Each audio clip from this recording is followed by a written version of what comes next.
Allohning oyatini, Allohning oyatlarini, rasulini masxara qilsa, kofir bo'lishligida shak shubha yo'qdir. Qul abillahi va ayatihi va rasulihi kuntum tastahzi'un la ta'taziru qad kafartum ba'da imanikum. Allohning oyatlarini va rasulini masxara masjidda domlaga savol bo'ldi. Savolni aptini qarang. Qog'ozda yozib chiqarib yuborgan. Domla jumani uyda o'qisa ham bo'laveradimi?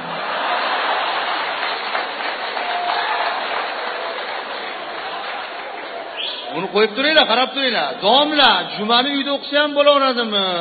Televizor ko'rib deb qo'yibdi.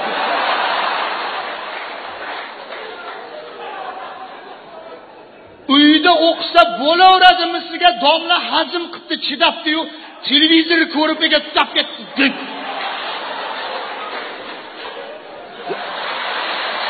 Desa, jamoat o'tiribdi. Domla o'zini obro'siga putur yetadi. Demasa, bo'lmayotganim ishlab chiqarib olish kerak-da. Lekin negativ deb. Domla ham aqlli domla ekan. Bo'laveradi debdi. Sanga bo'laveradi.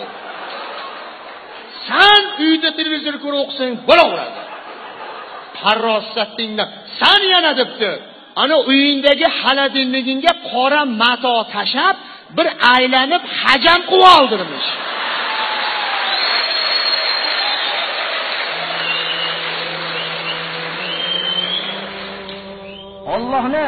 Allohning oyatlarini va rasulini masxara qilyapsizlarmi? Sizlarga masxara qilinadigan hayotda hech narsa qolmasdan Allohning oyati va rasuli qoldimi? Uzr aytmanglar. Kofir bo'lganligingizda shak shubha yo'q. Avval iymonda edinglar, shundan keyin sizlar kofir bo'ldinglar. Mana bu dalil bo'ladi. Shuning uchun Rasululloh sallallohu alayhi va sallamning sunnatlarini masxara qilishlikdan ehtiyot bo'lmoqlik kerak birodar. Agarki o'zi qilmayotgan bo'lsa ham masxara qilib qo'yishlikdan, moddiy falsafaning ta'siri ostida ko'ziga Rasululloh sallallohu alayhi va sallamning sunnatlari xunuk ko'rinib qolishligidan ehtiyot bo'lmoqlik kerak. Biror bir kishi misvok tutayotgan bo'lsa, misvok sunnati muakkadaligida shak shubha yo'q. Agar shu misvokni og'ziga bir yog'ochni yo boshqa narsani qilyapti, masxara qilishlikdan ehtiyot bo'lmoqlik kerak. Boshqa sunnatlarni ham o'zi qilmayotganligini, nuqsoni haqida fikr qilsin. Boshqa odamning qilayotgan sunnatini masxara qilishlikdan ehtiyot bo'lmoqlik kerak. Bu musulmonlar islom hayotida yashagan musulmonlar emas. Islomning pok nizom deb tan olgan nizomda yashagan musulmonlar emas. Islomning masxara qilingan muhitda yashagan musulmonlar.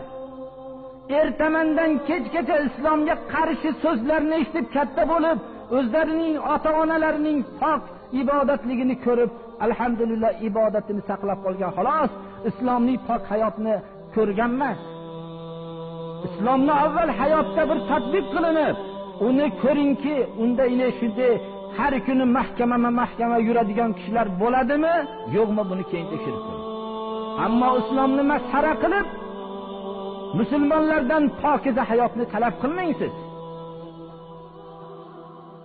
Alloh subhanahu va taolo o'zini ko'rinishini namozga kiryapman deb musulmonlarning o'rtasini fitnaga solib, shunday qilayotganlarni Alloh subhanahu va taolo tuzalmas dardlarga giriftor qilsin.